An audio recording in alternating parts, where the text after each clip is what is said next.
सबसे पहले मैं आप सबका हृदय से स्वागत करता हूँ। पिछले 25 साल से अनेक लोगों के सहयोग से हम जल संवर्धन का कार्य कर रहे हैं। दौड़ने वाले पानी को चलने के लिए लगाओ, चलने वाले पानी को रुकने के लिए लगाओ और रुके हुए पानी को जमीन को पीने के लिए लगाओ। गांव का पानी गांव में, खेत का पानी खेत में, घर का पानी घर में, रास्ते का पानी रास्ते में। ये जो संकल्पना है, ये जो कार्य, इसकी प्रेरणा जो है वो विशेष रूप से मुझे मिली जब हमारे विदर्भ के 10,000 से ज़्यादा किसानों ने आत्महत्या की। तो सब लोगों का ये ध्यान इसके तरफ आकर्षित हुआ कि किसान आत्महत्या क्यों कर रहे हैं। तो किसान आत्महत्या करने के लिए पहली बार ये ध्यान में आया कि विदर्भ में पानी का अभाव है। जब इरिगेशन का पानी हो, ड्रिप का पानी हो, कुएं का पानी हो, पंप से जब मिलता है तो किसान की आमदनी ये 2 गुना 2.5 गुना बढ़ती है। और जो कॉटन क्रॉप है उसका कॉटन प्राइस मैकेनिज्म के कारण वर्धा, यवतमाळ, बुल्ढाना, अकोला, अमरावती ये डिस्ट्रिक्ट में विशेष रूप से किसानों ने बड़े प्रमाण पर आत्महत्या की। और तब हमने ये तय किया कि आत्महत्या रोकने के लिए हमारे पास तो इतनी ताकत नहीं है कि हम इसको रोक पाएंगे, पर हम कर्तव्य बुद्धि से इसको रोकने के लिए एक मूवमेंट चलाएंगे।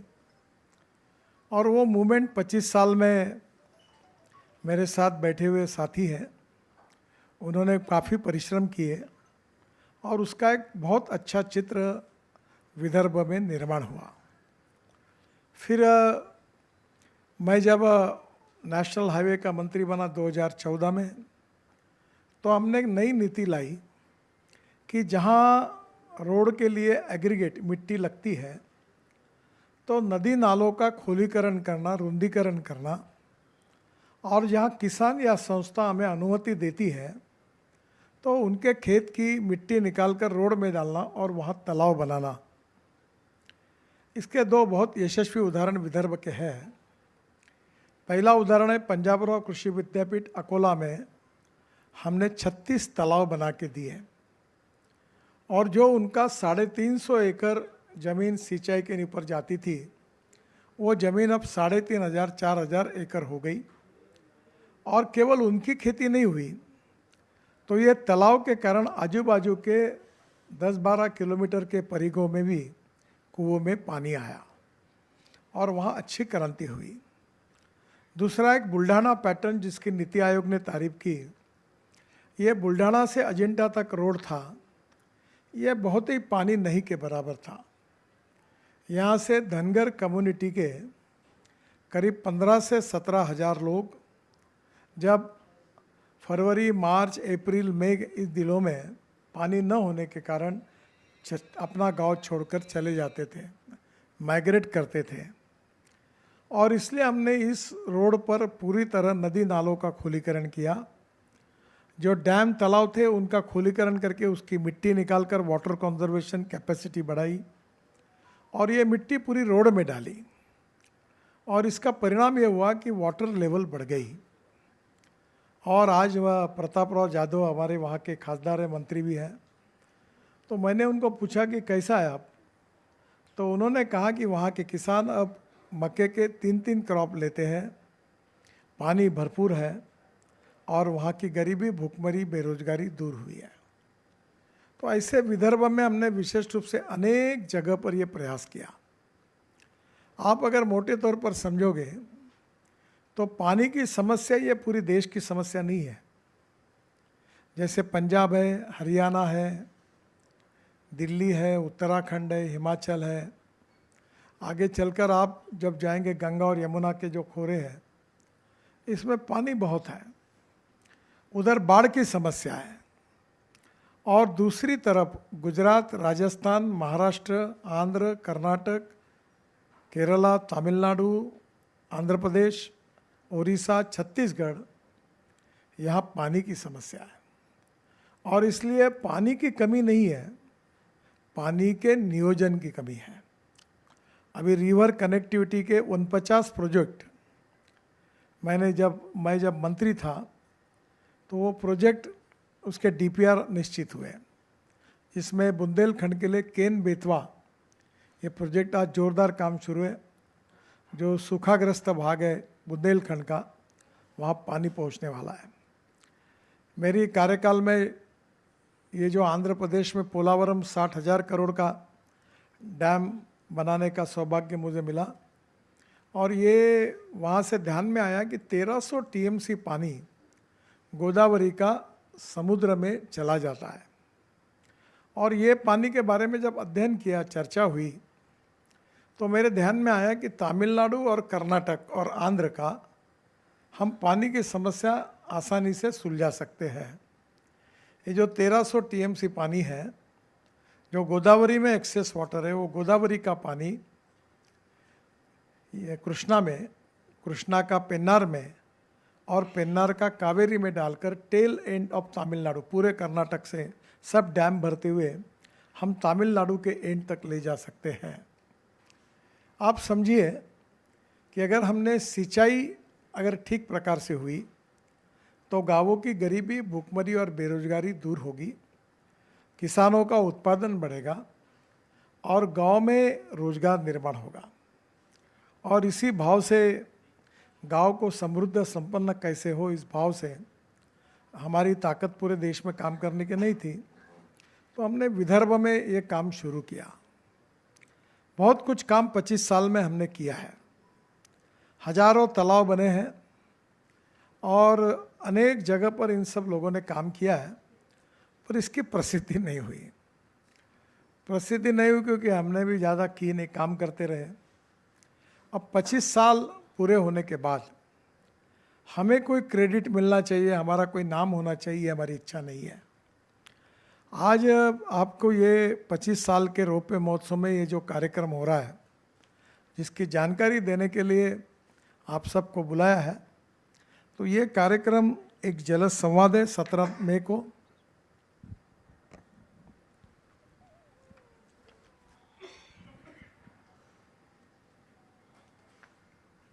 मई को जल संवाद है और 18 मई को जल क्रांति राष्ट्रीय परिषद का आयोजन है।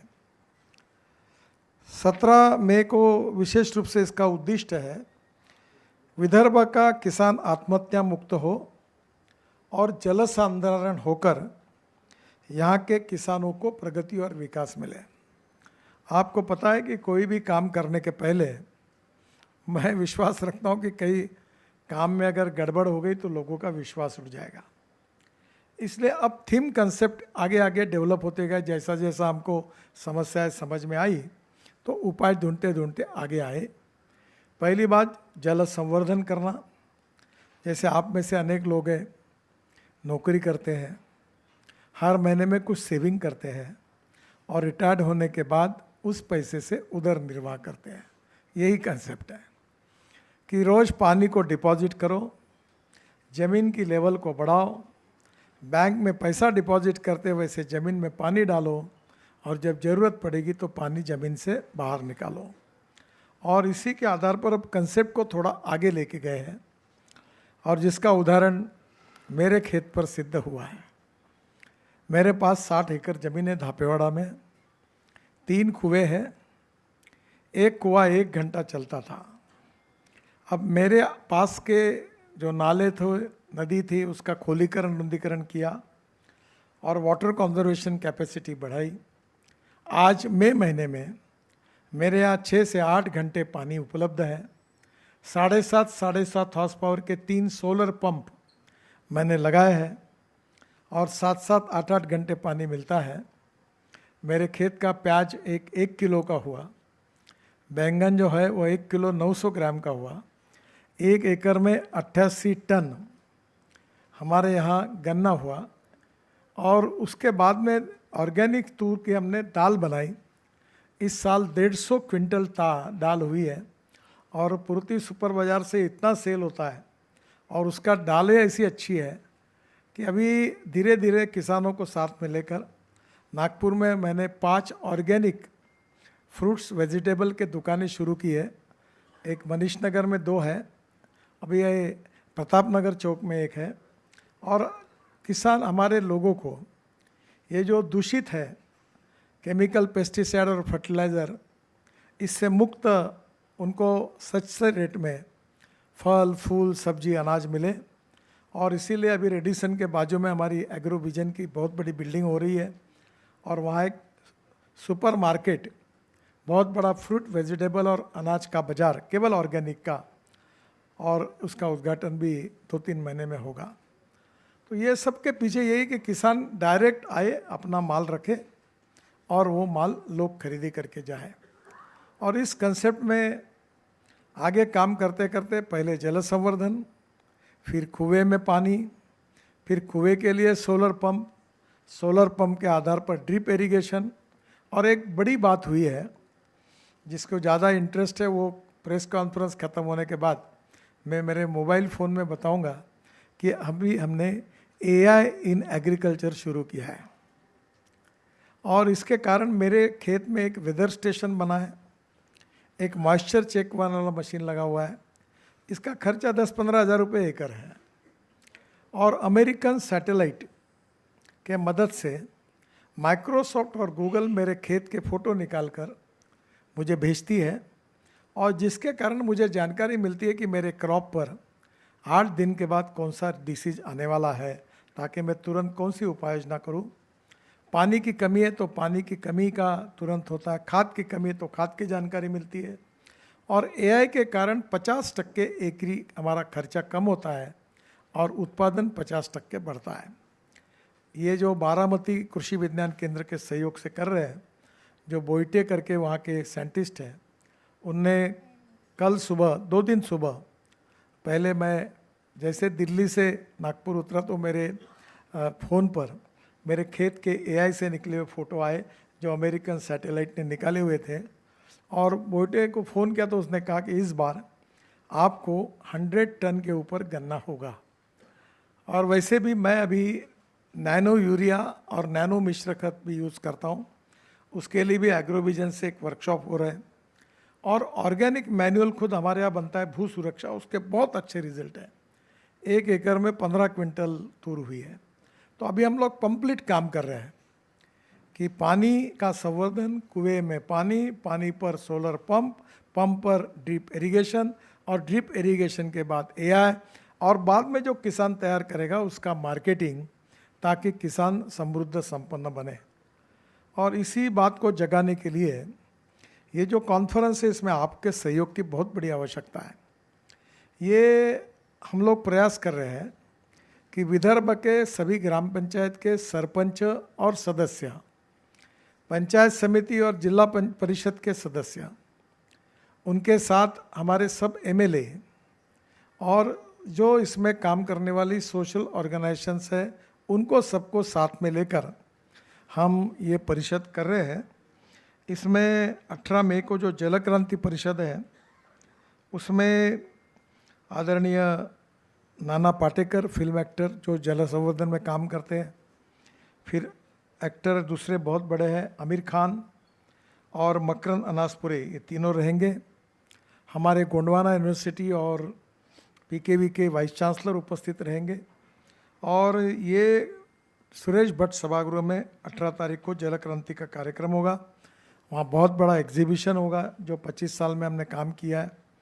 और उसके साथ साथ 17 मई को जल संवाद है, जिसमें देश भर के वाटर कंजर्वेशन में काम करने वाले पद्मश्री पद्म विभूषण पुरस्कार से गौरवान्वित किए हुए ऐसे अनेक दिग्गज जलतज्ञ, पद्म पुरस्कार और सामाजिक कार्यकर्ता भी उपस्थित रहने वाले हैं।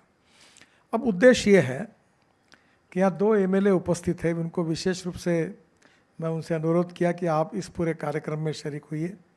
एक है काटोल नरखेड़ मतदार क्षेत्र के, दूसरे वरुड़ मोर्शी के।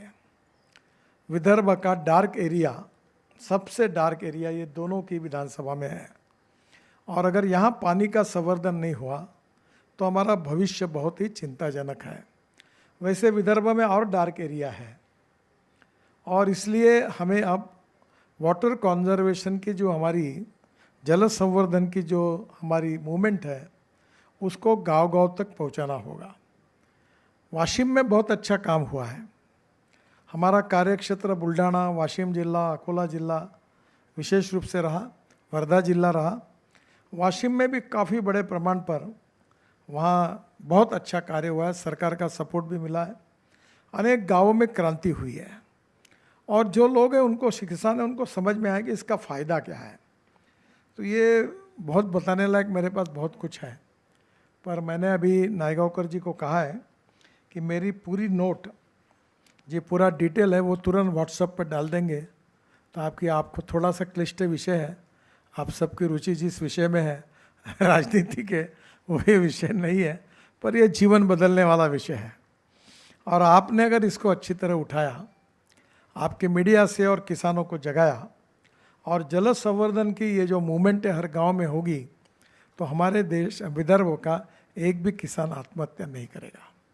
और इसी के लिए ये बहुत बड़ा कार्यक्रम है 2 दिन का, और इस कार्यक्रम में सुरेश भट्ट सभागृह में वैसे 17 और 18 दोनों कार्यक्रमों के लिए आप लोग उपस्थित हैं, आपको उपस्थित रहना है।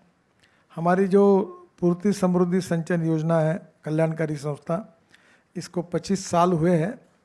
इसमें बहुत अच्छा काम हुआ है। दत्ता दामदार इसके अध्यक्ष है, माधव कोटस्था ने, इनको बहुत पुरस्कार मिले महाराष्ट्र लेवल पर। टेक्निकली बहुत अच्छा काम है। हमारे जियोलॉजी के कुछ लोग अभी है, कुछ लोग नहीं है, उनका बहुत बड़ा योगदान रहा है। उसी प्रकार से ये जलस कल्याणकारी संस्था है, उसमें अनिल सांबरे जी है, पुणतांबेकर जी है, ग्रामायण करके, तो ये भी हमारे साथ है। अभी एक मूवमेंट बननी चाहिए, और हर गांव में जल संवर्धन का प्रोग्राम होना चाहिए, ताकि हम एक्सेस वाटर को ज़मीन के अंदर डालें। और ये मूवमेंट बनाने के लिए इसका टेक्निकल साइंटिफिक अध्ययन करने की भी ज़रूरत है। और मैं अभी ये भी कोशिश करने वाला हूँ कि वरुण मोर्शी और ये ज़िले के लिए हम लोग जेसीबी विशेष रूप से डोनेशन में लाने वाले हैं, और गांव सहभाग से डीजल भरेंगे उसमें, और ट्रैक्टर में डीजल भरेंगे, और वहाँ के 4 ट्रैक्टर भर के वो नदी नालों का खोलीकरण जनता के सहभाग से करेंगे। तो ये भी एक मूवमेंट करना। ये दोनों वरुण मोर्शी के एमएलए, काटोल नरखेड़ के एमएलए विशेष रूप से यहाँ उपस्थित है, उनसे भी मैं आग्रह करूँगा कि उनके हर मतदार क्षेत्र के हर गांव में अगर ये मूवमेंट होगी तो मुझे लगता है कि बहुत बड़ा फ़ायदा होगा। इसको जोड़कर संतरे में, कपास में, तूर में, गन्ने में उसकी एसओपी बनाई गई है। एग्रो विजन की ओर से आगे का पूरा मार्गदर्शन है। भारत सरकार की ओर से अनेक लोगों को हमने विशेष रूप से गढ़चिरौली ज़िले में जो लक्ष्मणराव मानकर ट्रस्ट के द्वारा हमारे 1400 टीचर कठिन स्थिति में काम करते हैं, तो वहाँ से भी हमने अनेक योजनाएं ऑर्गेनिक फार्मिंग और उसके किसानों के साथ ली है। ओवरऑल हमारा किसान विदर्भ का ये जो है आत्महत्याग्रस्त जो है आत्महत्या मुक्त हो, उसकी आय बढ़े, उसका उत्पादन खर्चा कम हो, उसका इरिगेशन बढ़े, गांव समृद्ध संपन्न बने, और गांव गरीब मजदूर किसान का कल्याण हो, ऐसा भाव है। और इसलिए ये वर्षा जल को संधारण करना, संचयन करना, और संवर्धन एवं भूजल पुनर्भरण कार्य ये भी हुआ। मैं बहुत दिन पहले काम शुरू करने के पहले शिरपुर में गया था। वहाँ अमरीश पटेल जो एमएलए वहाँ के, उनके यहाँ उन्होंने अपने खानापुर करके है, अपने नागपुर के ही है, उन्होंने उनके यहाँ काम शुरू किया। बाद में उनकी तरफ से देखकर, पहली बार देखकर हमें प्रेरणा मिली, फिर हमने काम शुरू किया। अभी ये जो खानपान पट्टा है, इस पर मैंने उनको एक प्रकल्प दिया, वो भी उन्होंने काफ़ी अच्छा सक्सेसफुली किया है कि खारा पानी जो है वो ज़मीन के अंदर और स्वीट वाटर कैसे ऊपर आएगा। ये दरियापुर, अचलपुर, परतवाड़ा, आकोट और ये जो मूर्तिजापुर तालुका में, अमरावती ज़िले में, अकोला ज़िले में जो समस्या है उसके ऊपर भी काम कर रहा है। आवश्यकता है इन सब समस्याओं का जानकारी अगर हमारे किसानों को मिलती है, जनता को मिलती है और उनको हम जगाते हैं तो ये कठिन है पर असंभव नहीं है। और इसलिए इस काम की पूरे लिटरेचर जानकारी आपको दी है। मेरी जो लिखित नोट है वो तुरंत व्हाट्सएप पर जितने हमारे रिटर्न डॉक्यूमेंट है वो आपके अध्ययन के लिए आपके व्हाट्सएप पर मिलेंगे। आप जहाँ जहाँ काम करते हैं उसके लिए पानी के ऊपर विशेष कार्यक्रम अगर आप करेंगे तो बहुत अच्छा होगा। जो प्रिंट मीडिया है वो अपने विशेष रूप से लेख लिखकर, इसमें एडिटोरियल लिखकर लोगों को जगाने के लिए अगर मदद करेंगे तो वो भी बहुत बड़ा काम होगा। और आप सबके सहयोग से, कठिन है पर हमारा विश्वास है कि एक दिन विदर्भ आत्महत्या मुक्त होगा। उसी मिशन के लिए ये काम हम सब लोग कर रहे हैं। और इंटीग्रेटेड अप्रोच में हमने जल संवर्धन से लेकर खेती के प्रोडक्ट को बेचने तक, कुएं में सोलर पंप लगाने से ड्रिप इरिगेशन तक और उससे आगे एआई तक, ये सब बातों में काम कर रहे, सीड में काम कर रहे, फर्टिलाइज़र में काम कर रहे। मेरे यहाँ इलेक्ट्रिक का ट्रैक्टर है। अभी कल ही 8 दिन पहले मेरे पास आइशर कंपनी का पहला सीएनजी और डीजल का ट्रैक्टर आया है। अभी इथेनॉल और सीएनजी का फ्लेक्स इंजन का ट्रैक्टर आएगा। मेरे यहाँ इलेक्ट्रिक का ट्रैक्टर है, ड्रोन है, इलेक्ट्रॉनिक के बेलजोड़ी है और जो चारकोल है, बायोचार, जो जब 0.80 होता है तो उत्पादन बहुत बढ़ता है, उसके भी मशीन के प्रात्यक्षिक होकर, वैसे आपके सहयोग से हम अलग अलग प्रकार के हमारे लोगों तक पहुंचने के जो कार्यक्रम है उसे प्रयास करते हैं और काफ़ी अच्छा रिस्पांस मिला है। आपको पता होगा कि मैं कुछ किसानों को लेकर स्पेन गया था, संतरा उत्पादक किसानों में चरण ठाकुर भी थे। तो उस समय 70-80 किसान वैलेंशिया वहाँ गए। वहाँ 1 एकड़ में 340 पेड़ लगते हैं संतरे के, हमारे यहाँ 100 लगते हैं। उनका उत्पादन 25 से 30 टन एकड़ में है और हमारा उत्पादन 3 से 5 टन है। तो आने वाले समय में यह टेक्नोलॉजी ड्रिवन कैंपेन, इसका प्रशिक्षण, इसके लिए किसानों को तैयार करना, नर्सरी में अच्छे अपने प्लांट मिलना और फिर उसके बाद का एसओपी बनाना। एसओपी मीन्स अभी ऑरेंज के एसओपी बनाई, एआई के लिए वो आवश्यक है। अभी तुअर की बनाई हमने, गन्ने की बनाई है। तो दुनिया के तज्ञ लोगों का सहयोग लेकर सब टेक्नोलॉजी का ट्रांसफॉर्मेशन विदर्भ के आखिरी किसानों तक जाए और इसमें प्रगति और विकास हो, यही इसके पीछे भाव है। सभी एमएलए एमपीज़ को भी बुलाया है और विशेष रूप से ये 17 और 18 का कार्यक्रम, ये हमारी जो 25 साल ये पूर्ति समृद्धि सिंचन कल्याणकारी संस्था को जो हमारा रौप्य महोत्सव है, उस निमित्त वही है कि ये 25 साल पूरे हुए। पर सही उद्देश्य ये है कि हमने 25 साल काम करने के बाद में भी हमें काफ़ी यश मिला है, काफ़ी पुरस्कार मिले हैं, फिर भी हमारे उद्दिष्ट से हम कोसों मील दूर है, बहुत दूर है। और इसलिए ये एक दूसरे का पूरक फायदा होता है। मदर डेयरी आई, दूध आया, कचरा, अगर इरिगेशन बढ़ा तो मक्का बढ़ेगा तो फॉडर बढ़ेगा। ये एक दूसरे के साथ जुड़े हुए हैं। तो अलग अलग विंग में सब पे काम चल रहा है।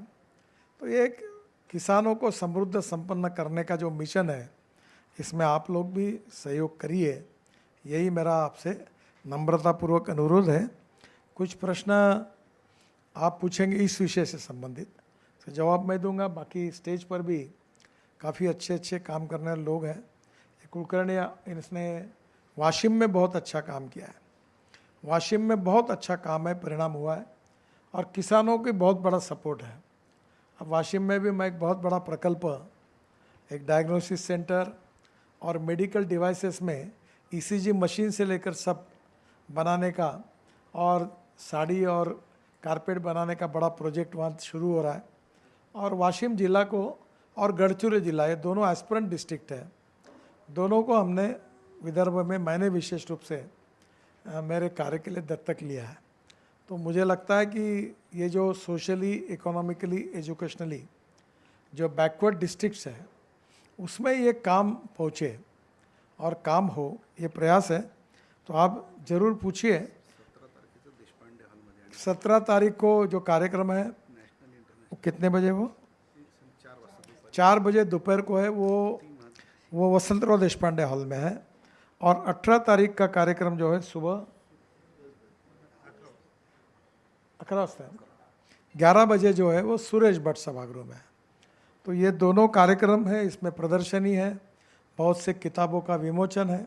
आज मैंने एक हमारे तरफ से पहले जो किताबें होने वाली विमोचन वो पहले आपको इसलिए दी है कि आप लोग इसका अध्ययन करें।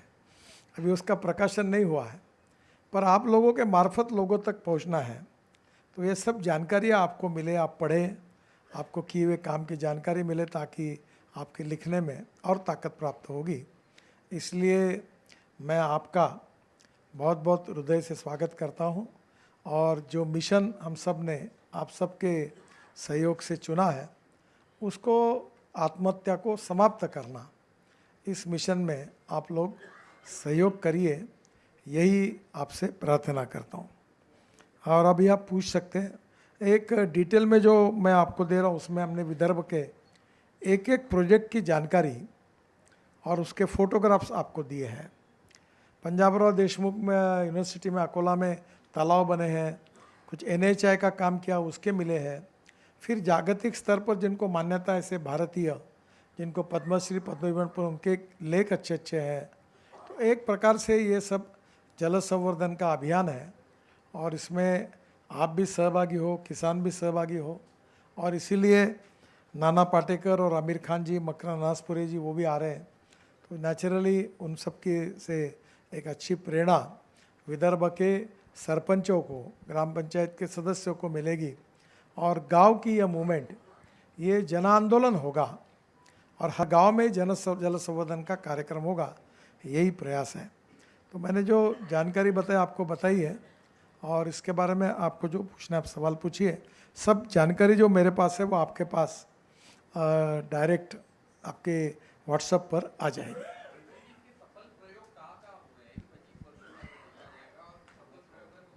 जमीनी स्तर का जो जल किस तरह से बढ़ा हुआ है कुछ? ये सफल प्रयोग तो ऐसे अनेक हैं। ये जो किताब आप पढ़ोगे तो वर्धा जिले में तामसवाड़ा यहाँ से शुरू हुआ, फिर बुल्ढाना पैटर्न वो एक प्रसिद्ध हुआ, फिर वाशिम में कलेक्टिवली अनेक प्रोजेक्ट हुए, फिर अकोला में पंजाबराव कृषि विद्यापीठ में तालाब बने और रोज़ बन रहे हैं। कुछ NHI के मार्फत मैं बनाता हूँ, कुछ हमारे NGO के माध्यम से होता है। और अब ये जैसे ये जन कल्याणकारी संस्था और ये अनिल सांबरे जी जो काम कर रहे हैं, ये भी अलग प्रकार से इनके भी काम होते हैं। अभी इन्होंने ये जो अपना एक अच्छा प्रकल्प आपको देखना होगा, आइडियल। तो ये जो हमारा पूर्ति साखर कारखाना के पीछे में एक आदिवासी गांव है मुरादपुर, वहाँ भारत सरकार के सहयोग से पानी पर फ्लोटिंग सोलर पैनल है और उससे बिजली तैयार करके बड़े बड़े पंप हैं। और वो पंप से जो बैक वाटर है ये वड़गांव धरण का, वो कुएं में डालकर वहाँ आदिवासी किसानों को पानी दे रहे हैं। तो देखो, बड़े बड़े डैम भी बनने चाहिए, फिर छोटे छोटे तालाब भी बनने चाहिए। हम जितना काम करें उतना कम है। बड़े डैम, मध्यम, लघु और बड़े, ये सरकार बना रही है। बाकी का ये काम जो है ये हम लोग कर सकते हैं। ओवरऑल ऐसे अनेक, आप जब किताब पढ़ेंगे तो आपके इन सब प्रकल्पों की जानकारी मिलेंगे। आप में से जो लोग विशेष इंटरेस्टेड हैं वो उस गांव में जाएं, वहाँ के लोगों से बातचीत करें, तो आपका विश्वास और वृद्धिंगत होगा और आपको पता चलेगा कि इस काम का कितना बड़ा सोशो इकोनॉमिक इम्पैक्ट है।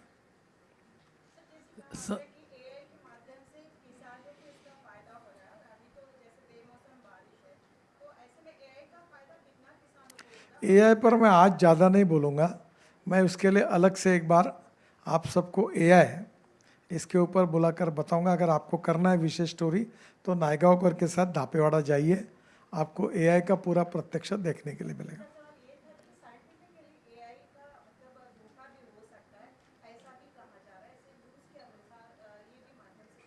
एआई का कोई धोखा नहीं है, पूरी तरह गलत है।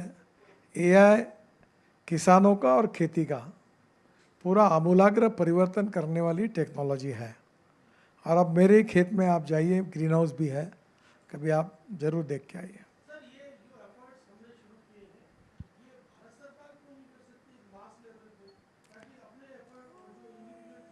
वो करती है, उनके तरफ से उनके लेवल पे करते हैं, अनेक संस्थाएं करती है, अनेक सामाजिक संस्थाएं करती है, और बहुत लोग करते हैं।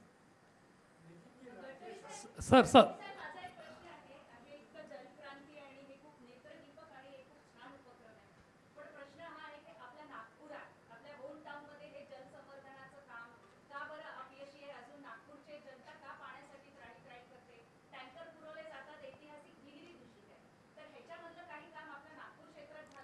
पहिली गोष्ट, नागपुरात एकही मोर्चा पाण्याकरता निघालेला नाही आहे.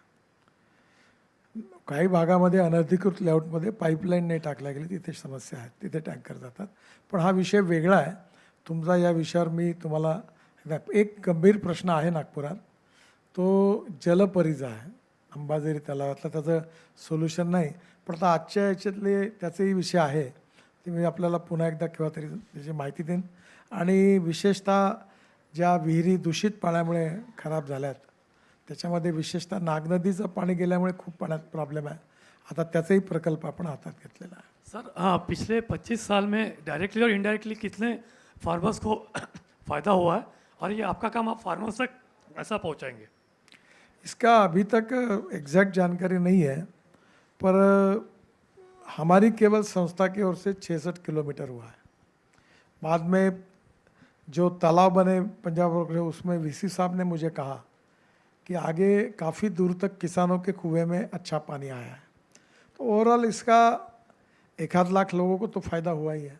एक लाभार्थी मैं हूँ, मेरे खेत में 3 ही कुएँ हैं, 7.5 हॉर्स पावर के पंप है, और 8-8 घंटे तीनों कुएँ का पानी मिलता है, और पूरा आज भी मई महीने में ड्रिप हो रहा है और पूरा खेत हरा है. ऐसे अनेक जगह फ़ायदा हुआ है. सर सर सर एक प्रश्न, एक मागे मागे प्रवीण मुधोळकर, इकडे प्रश्न असा आहे, 25 वर्षापासून तुम्ही काम करताय, तामसवाडा बुलढाणा खूपदा गेलो, 45 डिग्री टेम्परेचरमध्ये तुम्ही खूप वर्ष काम केलं. या वर्षीचा प्रश्न वेगळा आहे. 10 वर्षामध्ये पहिल्यांदा पाऊस कमी पडतो, ते वर्ष हे आहे. अल निनोचाही प्रभाव यावर्षी आहे, त्यामुळे यावर्षी जास्त काम करावं लागणार आहे. तुम्ही जे काम करताय 25 वर्षापासून, पाणी वाचवण्याचं काम यावर्षी जास्त करावं लागणार आहे. संत्र्याच्या बागाही काही ठिकाणी अडचणीत आहे, त्यामुळे 10 वर्ष अल निनोचाही प्रभाव आहे. त्या संदर्भामध्ये या परिषदेमध्ये काय चर्चा होणार आहे? बघा, प्रश्न खूप आहेत, समस्या अनेक आहेत, पण जलसंवर्धन दरवर्षी पाऊस कमी जास्त होणं आपल्या हातात नाही आहे. पण जलसंवर्धन कॉन्स्टंटली करणं, कमी जरी पाऊस आला तरी नद्या दुथड्या भरून वाहतात, पूर येतात. ते जे एक्सेस वॉटर आहे ते आपण आपापल्या शेतात, आपल्या गावात आपण त्याचं कॉन्झर्वेशन केलं तर ते विहिरीच्या मार्फत पुन्हा काढता येणार आहे. त्याच्यात जिओलॉजी आहे, ते सगळं शेतकऱ्यांना माहिती होणार आहे. त्यामुळे हा शाश्वत उपाय आहे. आणि त्यामुळे एकंदरीतच मी पहिलेच सांगितलं की आमचं काम, आम्ही काही पूर्ण आमची अवकात किंवा ताकद नाही आहे, मर्यादित आहे. आम्ही शेवटी सामाजिक संघटना NGO आहे. आम्ही एक प्रयत्न केला. आमचा प्रयत्न असे आता 4-5 संस्था इथे आहेत, तेही काम करतात. आम्ही त्यांनाही असं करताना 100-150 संस्था व्हाव्या. हे आमदार साहेब 2 चांगले आमदार आहेत, त्यांनी आता त्यांच्या मतदारसंघापुरताही चळवळ बनवावी. त्याच्यानंतर अनेक संस्थांनी पुढे यावं. मग ग्रामपंचायतीला बोलवलं आहे, सरपंचांना, त्यांनी येऊन हे काम पुढे करावं. मग अशा प्रकारे ही एक जनचळवळ बनावी, जनआंदोलन बनावं. आणि ते बनवण्यामध्ये आमचा प्रयत्न आहे, पण आमच्यामुळे केवळ होईल असं नाही. आम्ही निमित्त आहोत. आम्ही हे प्रयत्न करून लोकांसमोर मांडून असं काम करणाऱ्या लोकांची संख्या वाढते आहे. आज माधव कुटस्थाने या विषयात काम करताना वर्धा जिल्ह्यामध्ये बजाज फाउंडेशन आमच्याबरोबर आलं, त्यांनी खूप काम केलं. त्यामुळे मला एवढंच सांगायचं आहे तुम्हाला की याच्यात हळूहळू अवेअरनेस वाढलेला आहे. पण आम्ही एवढं सगळं करूनही समस्या एवढी मोठी आहे की आम्ही अजून त्या समस्येच्या निवारण करण्याचा फार कमी यशस्वी झालो आहे. आम्हाला आमच्यासारख्या लाखो लोकांना हे काम करण्याची आवश्यकता आहे, आणि ती प्रेरणा मिळावी आणि त्यात तुम्ही सगळ्यांनी सपोर्ट करावा, म्हणून तर हा प्रपंच आहे. सर अटल बिहारी वाजपेयी जेव्हा पंतप्रधान होते तेव्हा नदी जोड प्रकल्पचा एक विषय त्यांनी मांडला होता. मात्र त्याची अंमलबजावणी मोठा खर्च आणि जे जॉग्राफिकल अडचणी आहे त्यामुळे ते होऊ शकला नाही. आता एक छोटा भाग केन बेतवा नदी जोडच्या माध्यमातून होत आहे. महाराष्ट्रातही वैनगंगा आणि हे नदी जोडचा प्रयत्न सुरू झाले. असे मोठे प्रकल्प करून साध्य होईल की जलसंधारणचे जसे छोटे प्रयत्न तुमच्याकडून होत आहे तुमच्या संस्थेकडून तो एक भाग होऊ शकतो? काय योग्य मार्ग आहे? बघा, नदींना पूर येतो. आज आपल्या वैनगंगेमध्ये एक्सेस वॉटर आहे आणि वैनगंगेचं निळगंगेला जोडलं. म्हणजे पहिले जसं तुम्हाला सोप्या भाषेत सांगतो, आपल्याकडे नॅशनल हायवे ग्रीड आहे, पॉवर ग्रीड आहे. म्हणजे उत्तर प्रदेशमध्ये पॉवर जास्त आहे तर महाराष्ट्रात येते, महाराष्ट्रात जास्त आहे तर मध्य प्रदेशात जाते. तसं पॉवर ग्रीड आहे, तसं नॅशनल हायवे ग्रीड आहे. आपण नवीन नवीन मार्ग करतो. पहिले नागपूर, अमरावती, अकोला, मुंबईचा रस्ता होता, आता समृद्धी महामार्ग झाला. तसा आता आपण वॉटर ग्रीड करायचा प्रयत्न करतो आहे. आणि हे वॉटर ग्रीड करण्यामध्ये जे पूर येतात, मी तर ब्रह्मपुत्रेचं मोठं प्लॅनिंग केलं. दोन्ही बाजूला ब्रह्मपुत्रेमधून वॉटरवेज चालू केले आणि आता असा कल्पना आहे की आपण असा मोठा कॅनॉल 140 मीटर विडचा तयार करून त्याची माती काढून दोन्ही बाजूला रोड करायचे आणि त्याच्यावरून रोडवर जातील वाहनं आणि इकडे पाणी पण जाईल आणि जलवाहतूक पण होईल. मुळात असं आहे की हे सगळे विषय मोठे आहेत जे सरकारचे आहेत ते सरकारने करावे. त्याला गती देण्याकरता आमदार खासदारांनी प्रयत्न करावा. जे गावकऱ्यांनी स्वतः सुमोटो इंटरेस्ट घेऊन आपल्या गावातल्या प्रश्नाकरता जलसंवर्धनात एक आमच्यासारख्या अनेक संस्था करतात आहेत त्यांनी करावे. शेवटी ही एक जनआंदोलन व्हावं आणि आमची अवकात नाही आहे आणि दावाही पण नाही आहे. आम्ही याच्यात चिमूटभर आहोत. जसं ज्ञानेश्वरांनी सांगितलं की मोठे मोठे पक्षी उडतात, तसं आम्ही एक छोटं चिटपाखरू आहोत. आमच्या प्रयत्नांनी परिस्थिती बदलणार आहे असं आम्हाला वाटत पण नाही, असा आमचा समज पण नाही, असा आमचा दावाही पण नाही. पण आमच्यासारखे छोटे छोटे कामं करणारे हजारो लोक तयार होतील तर एक मोठा बदल झाल्याशिवाय राहणार नाही आणि तो बदल व्हावा हा यामागे प्रयत्न आहे. नितिन जी, मला एक जैन मुनींची कविता होती. एक गांव में बहुत बड़ी अंगार लग गई, अफरा तफरी मच गई, लोग इधर उधर दौड़ने लगे, फायर ब्रिगेड के पंप उसको बुझाने के लिए आए, काफ़ी चिल्लाहट हो रही थी.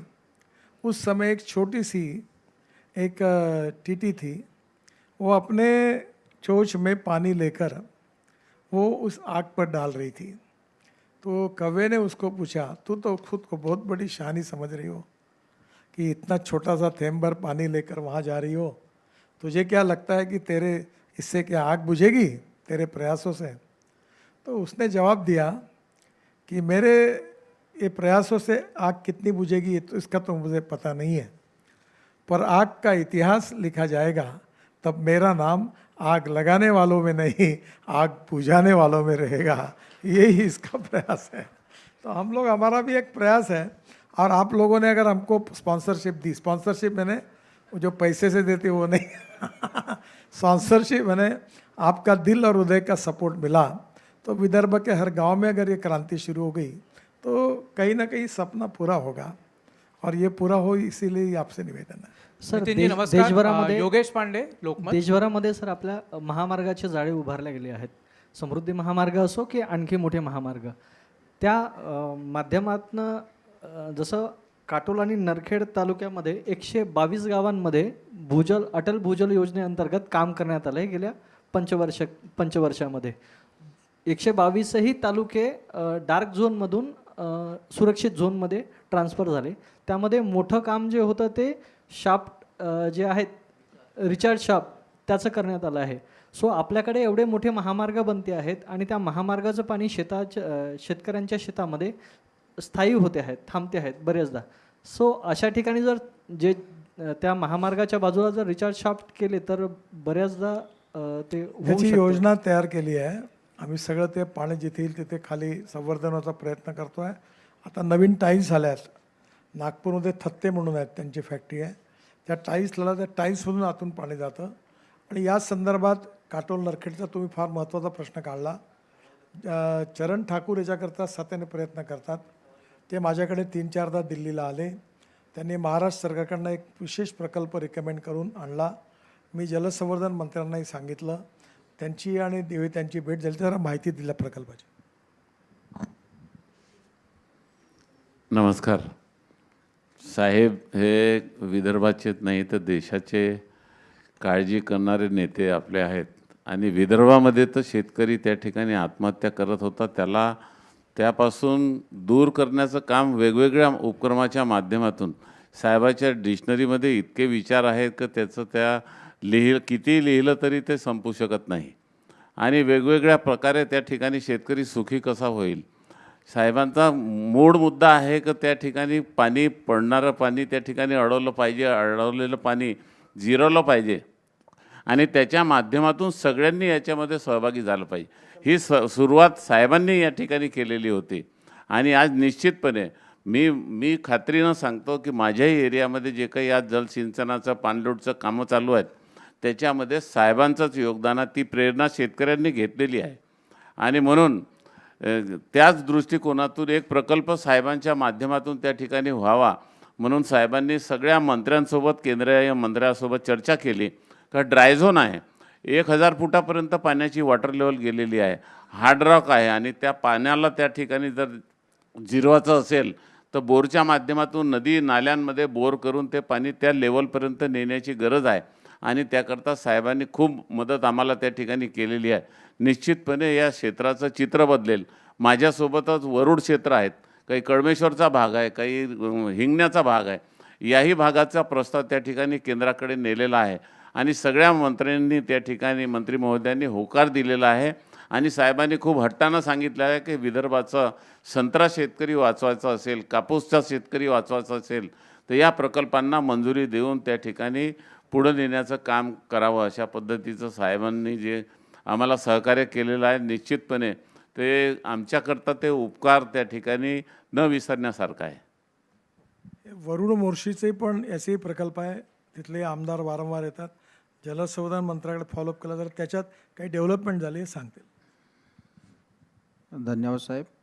माझ्या मोर्शी मतदारसंघामध्ये वरुड व मोर्शी तालुक्याचा समावेश आहे आणि आमचा वरुड तालुका हा ओव्हर एक्सप्लॉइटेड आहे आणि अतिशोषित हे आमचे जवळपास 128 गावं हे अतिशोषित आहेत. आणि या गावाचं एक भूजल सर्वेक्षणसुद्धा आदरणीय गडकरी साहेब यांच्या मार्गदर्शनाखाली आम्ही दिल्लीला होतो तेव्हा हे मंजूर झालं. आणि आता माझ्या वरुड तालुक्यातले जे 128 गावं आहे पूर्णतः अतिशोषित आहे. या सर्व गावाचं जल सर्वेक्षण सुरू झालेलं आहे आणि एक चांगलं काम साहेबांच्या मार्गदर्शनाखाली माझ्या या मोर्शी मतदारसंघामध्ये भविष्यामध्ये होऊ घातलेलं आहे. यासाठी मी आदरणीय गडकरी साहेबांना मनापासून धन्यवाद देतो. आणि माझा तालुका, माझा मतदारसंघ हा पूर्ती सिंचन समृद्धी कल्याणकारी संस्थेच्या माध्यमातून सुद्धा माझ्या मतदारसंघामध्ये साहेबांनी काम करावं आणि त्या दृष्टीनं सुद्धा मी साहेबांना विनंती करतो. धन्यवाद. नितीन तांबेकर, हे आपलं जे काम आहे त्याचं मुरादपूर आणि तुम्ही जे संस्था करता, आपल्या सोसायट्या बनवतो आपण डॅमच्या याच्यावर शेतकऱ्यांच्या पाणी वाटप समिती, त्याचं माहिती कोण सांगेल? तुम्ही सांगा. नितीनजी, एक प्रश्न होता फक्त, तो आपण घेऊन घेऊया. महाराष्ट्राला, योगेश पांडे, लोकमत. महाराष्ट्राला कृषी विद्यापीठांची मोठी परंपरा लाभली आहे, पण तिथलं संशोधन शेतकरी हिताचं असतं की नाही हा संशोधनाचा विषय आहे. या जलसंधारणाच्या चळवळीत आपला जो अनुभव राहिलेला आहे, या कृषी विद्यापीठांचा खरंच समाधानकारक सहभाग त्याच्यात राहिला आहे का? अकोल्याला पंजाबराव कृषी विद्यापीठाचा, त्यांचे व्हाईस चान्सलर गडाख साहेबांचा खूप चांगला सहभाग राहिला आहे आणि त्यांनी शिवार म्हणून एक चांगलं केलेलं आहे. प्रयत्न सुरू आहे. मी थोडासा एक वेगळ्या मताचा आलो आहे. कोणी काय केलं नाही त्याची टीका टिप्पणी करण्यापेक्षा सगळ्यांनी पॉझिटिव्ह करावं आणि करण्याकरता इतरांना सुचवावं. त्यातून एक चांगलं वातावरण तयार होईल. एक ही जी संस्था आहे त्याची माहिती पुणतांबेकर देतील, मग अनिल सांबरे ग्रामीणबद्दल पण माहिती देतील. आपल्या सर्वांना गोसीखुर्द प्रकल्प माहिती आहे. प्रकल्प बऱ्याच वर्षापासून चालू आहे. त्या प्रकल्पाचा लाभ त्या क्षेत्रामधल्या शेवटच्या शेतकऱ्यापर्यंत कसा पोहोचवावा यासाठी आम्ही कार्य केलं. त्या ठिकाणी जलवापर संस्थांची स्थापना केली. जवळपास 314 थोडक्यात 315 संस्थांमधनं त्या शेतकऱ्यांपर्यंत आम्ही पोहोचलो. त्या शेतकऱ्यांना प्रशिक्षण दिलं आणि आता हे पाणी वाटप त्या ठिकाणी योग्य प्रमाणामध्ये होत आहे आणि हे कार्य आता अजून आम्ही गडकरी साहेबांच्या नेतृत्वाखाली पुढे नेतो आहे.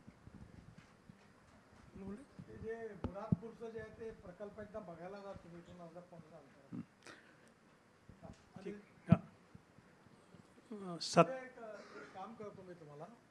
मी बेल्याला एक स्मार्ट विलेज तयार करतो. तर तिथे 1000 घरं बांधायची योजना आहे आणि त्या 1000 घराच्या ह्याच्यात 5 लाखामध्ये घर आणि आयुष्यभर वीज आणि पाणी मोफत. तर ते त्याचं भूमिपूजन इतक्यात होणार आहे. तेव्हा तुम्ही सगळे तिथे कार्यक्रमाला या. त्यावेळी मुरादपूर बघायला हे तुम्हाला दाखवतील. त्यावेळी 17 आणि 18 या 2 दिवसाच्या 2 मोठ्या कार्यक्रमानंतर जलसंधारणामध्ये विदर्भात काय करता येईल याचं नियोजन करण्यासाठी सुरेश भट सभागृहात 18 तारखेला 2:30 ते 4:30 या वेळामध्ये एक विदर्भातील जलक्षेत्रात काम करणाऱ्या संस्था कार्यकर्ते यांची एक नियोजन बैठक होणार आहे. त्यात पुढचं अंमलबजावणीचं आणि नियोजन ठरेल. या अशा क्षेत्रात काम करणाऱ्या सगळ्या संस्थांना सोबत घेऊन एका दिशेने नेण्यासाठी ग्रामीण प्रतिष्ठान 2012 काम करीत आहे. देशामध्ये 112 आकांक्षित जिल्हे आहेत. त्यापैकी एक वाशिम जिल्हा आहे. या वाशिम जिल्हा आकांक्षित का झाला तर तापी आणि गोदावरी नदी खोऱ्याच्या रिज लाईनवर असल्यामुळे तिथलं पाण्याचं जे क्रायसिस होतं या 10 वर्षामध्ये साहेबांनी लक्ष घालून इथली जी दूरदृष्टिकोनातून इथली जी गरिबी होती आणि इथले जे प्रॉब्लेम्स होते हे पाण्यामुळे निर्माण झालेले होते. आम्ही तिथे लोकसहभागातून जवळपास 76 तलाव एका नदीचं आणि 12 नाल्यांचं पुनर्जीवन केलं आणि या माध्यमातून आम्ही पाण्याचं काम करतो आहे. 5 गावं सध्या आम्ही 25 गावं ही पूर्ण दत्तक घेतलेली आहेत. त्यापैकी 5 गावं जी आहेत त्याचं काम आघाडीवरती आहे आणि 20 गावांचं क्रमाक्रमाने काम करतो.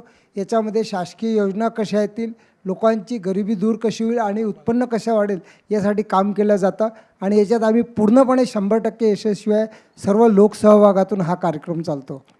एक तुम्हाला विनंती करतो की या सगळ्या ह्याच्यात अतिशय टेक्निकली सायंटिफिकली हे सगळं काम करण्यामध्ये याचं अध्ययन जिओलॉजी, जिओफॉर्मॉलॉजी, मिनरॉलॉजी, क्रिस्टोग्राफी, त्याच्यानंतर त्याच्या आधारावर कसं करायचं याचं टेक्निकल अध्ययन माधव कोटस्थाने यांनी केलं आहे. आमच्या या संस्थेचे ते बॅकबोन आहे. त्यांचा प्रॉब्लेम असताना पार्किन्सन आहे थोडा, त्यामुळे बोलण्यामध्ये अडचण आहे. पण त्यांचे पुस्तक आहेत, फोटोग्राफ्स आहेत, लेख आहेत. तुम्हाला जर यात अजून इंटरेस्ट असेल तर तुम्ही त्यांची मुलाखत पण घ्या आणि त्यांचं सगळे कामं प्रकल्प बघा. त्यामुळे तुम्हाला या विषयाची अजून डिटेलमध्ये जाण्याची सगळ्यांना जर इच्छा असेल तर होईल. आपल्या वर्तमानपत्रातून आपल्या मीडियातून याला जेवढी प्रसिद्धी देता येईल तेवढी द्या. हे विदर्भाच्या आत्महत्या थांबवण्याकरता चाललेला हा एक प्रयत्न आहे. हे जनआंदोलन तुमच्या सहकार्याशिवाय होऊ शकणार नाही. तेव्हा तुम्ही सगळ्यांनी याला सहयोग करावा ही विनंती आहे. माननीय आमचे अध्यक्ष दत्ता जामदार हे आपल्या सगळ्यांचे आभार मानतील आणि मग आपण सगळे जेवण करून जा आणि या दोन्ही 17-18च्या कार्यक्रमात आपण उपस्थित राहा. हे जे 2 पुस्तकं तुम्हाला दिले आहे, जलपर्व आणि जलक्रांती, हे जरूर वाचा. आणि त्याचबरोबर आम्ही आता वेबसाईट पण उघडणार आहे. आम्ही एक किसान रेडिओ पण सुरू करणार आहे आणि कृषी कल्याणाचा अंकही तिथे निघणार आहे. तर आम्ही तुम्हाला आमच्या वेबसाईटवरून पण सगळी माहिती मिळेल याची व्यवस्था करू.